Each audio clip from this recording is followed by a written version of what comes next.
Hey guys, Lance here from Learn to Play Games. I'm here with Guile, the main developer and producer of Masmorra. We're going to take a look at it today. He's going to give us an inside look at it and see what this great game is all about.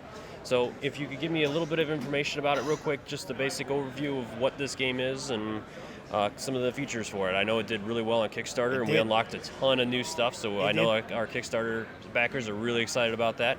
Yep. So can you give me a little bit about it? Yeah, absolutely. And just to start off, it really surprised us. Like this campaign, we had not at all expected the feedback that we got in terms of the sheer numbers, right? The amount that it made and the number of backers. So we were super happy with it. And this is one of the projects that we get to create a lot of stuff mid-campaign because it got such a positive feedback that we had to create a lot of stuff during the campaign. So Masmorra here. Maybe fun fact first, Masmorra in Portuguese means dungeon. So we're now playing Dungeons of Arcadia. And this was originally published in Brazil from a small company. There's three guys here, the original authors, published by themselves. And we found this game in Brazil in one of the conventions there. And when we played this game, we thought, hey, it was a good game. It's a light dungeon crawler, and it has had some similarities with Arcadia Quest in the sense that all the dice symbols and how light it was. It was also geared towards the PvE aspect because you are kind of playing against your players, but also against the environment. So we entered a conversation with them to try and bring this into our fold. And it worked out super well. So we already developed the game from day one, with Community or not, having considering this part of the Arcadia universe there, if you will. So we brought this into.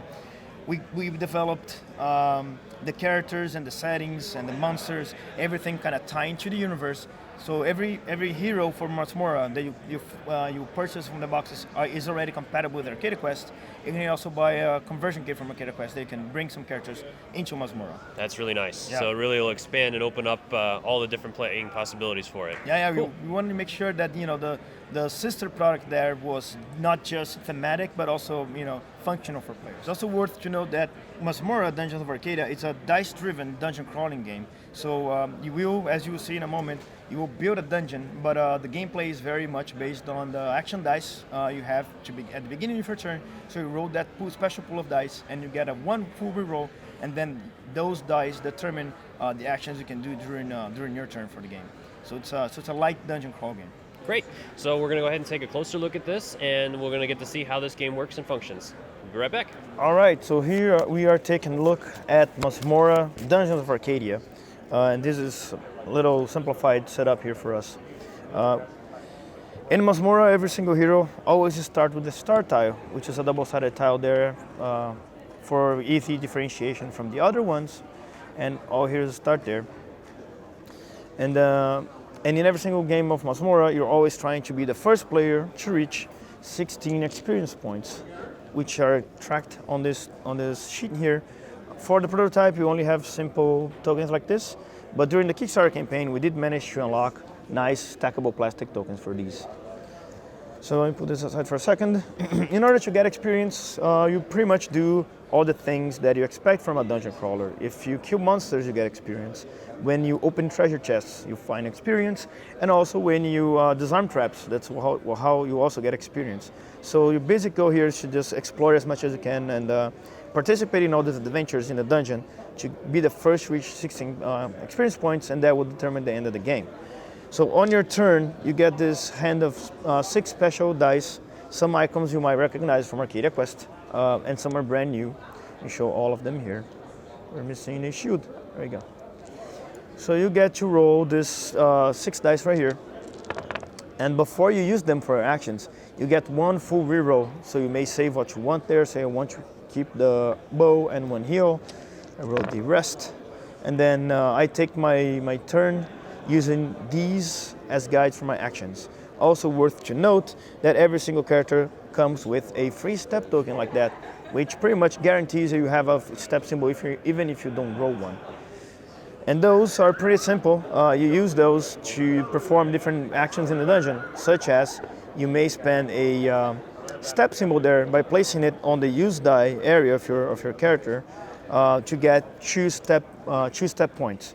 So I may use that to explore an adjacent tile right here. So I'm reaching for the top of the stack, take that tile, place it adjacent to where I'm at, and I already move into that tile. And we flip the top, because it's always flipped, so you always know what you're going in. So for this tile, for example, it's a treasure room tile. So on that circle right there, I place 1 coin to indicate there's treasure to be taken. And because of this skull icon on the bottom, top left here for the camera, that means there's a minor monster there. So monsters in Masmorra, they're not represented by figures, but rather because we wanted to randomize them and because we wanted to add variety, we use this special dice here at the top. Let me bring some down. So the blue dice are the minor monsters and yellow dice are the major monsters. So I'm gonna go ahead and take one and roll, see what I get. And I find a ghoul. So the dice itself, as you see, first things first, this is a heat printed tempo dice. So these do not come off at all. You can bang them, you can scratch them. There's no wear and tear. We've been playing with these for months now. They're super, super cool. And so that also shows you the attack values, the defense values, the experience points, and the asterisk at the top denotes whether that figure has or doesn't have any special powers. So the ghoul here, for example, attacks by 3, defense by 3, so I could now fight this guy. Since he's undead, and that's one of the special rules, he suffers ranged damage from heal symbols. So I could right now spend these 3 dice at once to deal 3 ranged damage to him and get rid of him. That will give me a card and the list of experience points, which are 3 right there. Since I also have a shield, I may also dock that there. I may spend that die to open this treasure chest, which will give me that coin, an extra card, and 1 more XP as noted right there. So for this turn, I made 2 cards, a coin, and 3 experience. And since I have 1 unused die left there, I may just spend it and cash that in for a coin, and that could be my turn. Okay, I got a perfect roll for that example. Nice. Yeah. So what else are the other symbols? Let's see.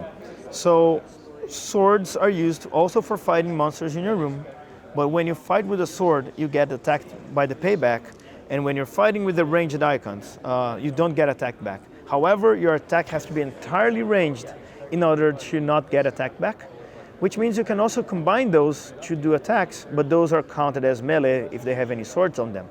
Swords also have a nice additional feature to them. There's a little combo. Whenever you spend a sword and a shield dice together, as marked here, you have a basic combo which gives you an extra sword. So it's called a shield and sword fighting. So it's another way to generate more icons through the basic combo there. The last symbol there is magic. So through magic, whenever I spend a magic die like that, I get to flip one of my unused dice to anything I want. So say I do want 1 more shield to do another combo, I spend a magic die, flip that over, and now I can do 2 combos for 4 swords and 2 shields. So those are the basic symbols you have. Also, you notice back there on the track sheet, on the experience track sheet, that each color denotes a new level, also indicated by the arrow. So when I do level up, I get that amount of XP, so 1, 2, and 3 for the first level. I get to level up, which means that I get to slide one of my skill cards up. So that provides a neat little tech tree, because I can do, for example, I could choose either Arcane Shield, which opens up a new slot for me to dock a die there, or I could choose Transmutation, which whenever I perform magic doing that, I get 3 coins. I still have my symbol, I get 3 coins. When I do get another level up, I get to choose whether I want to go, if I'm only level 1 like this, and I get another level up, I can choose to either go further down this card, or I can get the first skill for the second card. So it's a neat little tech tree building in there. What else is there? You also, at the end of your turn, you get to do Dungeon Master phase, which gives you 2 movement points for monsters. So monsters, they don't attack on the Dungeon Master phase, they just move, and they become hindrance for your opponents on the next turns, because they have to deal with them before they move out. They have to fight them. And as you can see, there's no direct conflict, there's no direct interaction in the sense that I cannot attack my enemy, but all the cards here are filled with take that and screwish factor for your friends. For example, this card here says Lightning Bolt, play at any time, choose a straight line of connected tiles and deal 1 wound to every hero in it, so you may just straight up give damage to them. Or Hex, whenever you're targeted by another treasure card, the enemy takes a wound and you draw a card. You may, let's see, Amnesia, choose an enemy player. They can't use any hero abilities this turn. Counterspell, you may counter any other card. I want to show you, there's a Vampiric Bite. You deal wounds to enemies that are adjacent and you heal that amount. And even things like, where's the snag? I'm looking for it. A Stupefy, which steals XP. A snag, when another player gets a treasure card, you take the treasure card instead of himself. So that means that all the top parts of these cards here are played outside your turn. It makes you become involved even when other players are playing. You still want to, seize the moment whenever possible, and do something for yourself. Or every single card also has a bottom part that says play during your turn. So there's an interesting decision there, whether you use your card outside of your turn to hinder opponents, or you save it for yourself for a nice bonus, and some give you just symbols to help you on your turn. The other type of card are the secret quest cards, such as these, which are cards that you save this card until the end of the game, and those are secret experience points that you may just pull the win with those. So even though the end of the game is deterministic, it's set at 16 experience points. People may still pull a win through the usage of secret quest cards. And also worth to note that those cards present a good decision, because sometimes you will need the heal or the shield to stay alive, and you have to let go of that experience from the top part of the card. Let's see what else is there. There are also some big tiles that come up when you encounter let's see, I'm just showing some here. When you encounter a rune, where's a rune room here? Yeah, such as these, like these rune rooms here. When you find one of those, instead of placing that in the dungeon, you get to take the topmost medium tile, which will present bigger challenges, such as this room here, which has one major monster and two small ones, for bigger rewards, because there's a ton of XP there, and also a treasure chest with 2 coins on it. And you also get to sometimes you get to find some bosses in there. That's a random small one and a random major monster. This is a dark ritual room where if these 3 cultists are alive by the end of the turn, they do summon a Lord Blinkington there, little eyed guy. That guy, and of course, and you can also find bosses such as Auntie Bitsy, the Spider Queen. When you find that one of those, you get their tokens and you place there. So bosses are a little different in the sense that you have to defeat them twice, not on a single turn, but before they die, they have to be defeated twice. So once I'm in there, I fight that side that is facing me. It has some special abilities, like the Spider Queen will deal poison damage no matter if I use shields or not. And when I defeat it, I get a card and experience. In a later turn, I get to fight with the red side version of that monster, which now will spawn spiderlings to that room. So the bigger tiles do provide a nice break from just the small tiles, presenting tougher challenges for more rewards. Now, can another hero sneak in there and kill her the second time to get the rewards in that? Absolutely, yes. The kill steal is a very valid option, yes. So those guys are over there. And as you can see from how many tiles we have on the core game right there alone, that the dungeon will be very, very different every time you play, because the way you build it, and from the sheer variety that we have here. For example, let's see what I have here. That's a trap. So remember that I told you that the topmost tile would always be flipped up. Traps are placed immediately. Let me show an example here. Get this one. Say, I'm August here, and I'm exploring this. Just explored this room. I review the trap. I have to place that trap right now, connecting to the tile I just move on, and that trap is going to activate. So if I do place that here, every single hero that's adjacent that takes a wound like that, and then every single time you use a step symbol to move outside of a room affected by a trap, or when you're coming in, you also take a wound that's not blockable. In order to disarm that trap, you have to be adjacent to it, and then you simply spend the dice that's needed to collect that experience, disarming that trap for the game, and that's a dead end for the dungeon right there.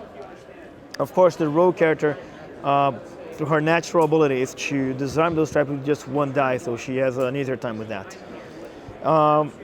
Also, you'll notice that there are 2 stacks here, because the dungeon has 2 levels. One of the tiles from the first level is the stairs, which you will find and open up the second part of the dungeon. Then you start that second part a little ways away, and now you have the 2 stacks. Oops, that's a trap. So you would connect that to that with a hero there, and then keep flipping. And then you can now travel to both, and it's really good for you to go downstairs because there's more rewards there, experience awards, more points. There's a higher chance of finding the bigger monsters, and as you'll notice here in the experience track, once you've reached level 3, actually 2, all the minor monsters will now give the experience listed on the die -1. So you don't get as much experience from killing the small guys. You're incentivized to go downstairs and fight bigger guys. Also works as a nice catch-up mechanic for players who are lagging behind in experience right there. And of course, there are also medium tiles for the second level, which are nasty. I just found a Hydra here. The Hydra, for example, it's already a strong monster when it comes up, attacking with 4, defending with 3. And then when you kill it, turn to the red side. Now that's when its special power comes to life.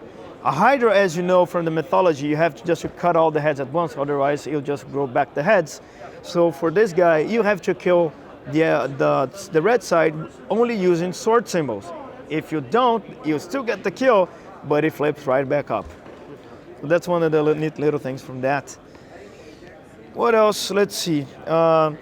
You only play with one hero differently from Arcadia Quest, the sister product to this one. So you only control that one hero, controlling its level up and all that. But through the Kickstarter, we also unlocked a very neat thing for this game, which we call the Alliance Mode. Let me get the card here. And we call it Alliance Mode because Alliance Mode allows you to play cooperatively.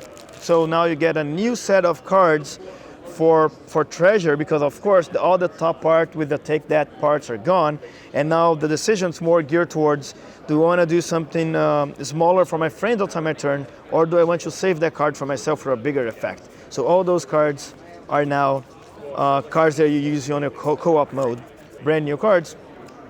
And now you also get an evil card, so you turn one of those up before every single turn to represent evil wizard Malafias, the final boss, to represent his power and his influence as he's performing his dark ritual in the dungeon. So those will give, all sorts of evil effects, such as monsters have +1 movement, or if a hero ends this turn in the same room with another hero, each hero takes 2 wounds and things like that. Put this here, and when you're playing cooperatively, the challenge is for you to stop Malafias, to find and kill Malafias before he completes his dark ritual, and that's represented by killing him before turn 21, right there. So you can play this solo or co-op now through the Kickstarter, which is a mode that we unlocked during the Kickstarter campaign. Now, is that going to be something that's going to be available to regular people down the line as an expansion, or? Absolutely. Actually, it's already in the core box. So we enhanced all core boxes for the game, adding this entirely new mode that we actually did develop during the campaign, as it was a very, very requested item from backers. Awesome. Cool. I think that's mostly it. This is just as a little thing here. This is the final tile, the third level. When you fight against Malafias, it goes right there. As you can see, his throne room is chock full with monsters, treasure. He has special abilities. He summons monsters. He throws lightning bolts, as indicated through these. And one of the final, very last stretch goals that we had is that we now have an alternate version for that, for Malafias on the sewers of Arcadia, where now it's more focused on the boss fights. You have to kill the boss fights before you actually go for him. So that's also unlocked through Kickstarter. All right, so as you guys can see, this is an exciting new game. Looks fantastic. If you love dice, if you love dungeon crawlers, this is definitely a game you want to check out. It's going to be available in the 4th quarter of this year. Yep. And you have a rough price point that people can expect, or a general idea? Or? Well, we're expecting around $65 retail price for the core set.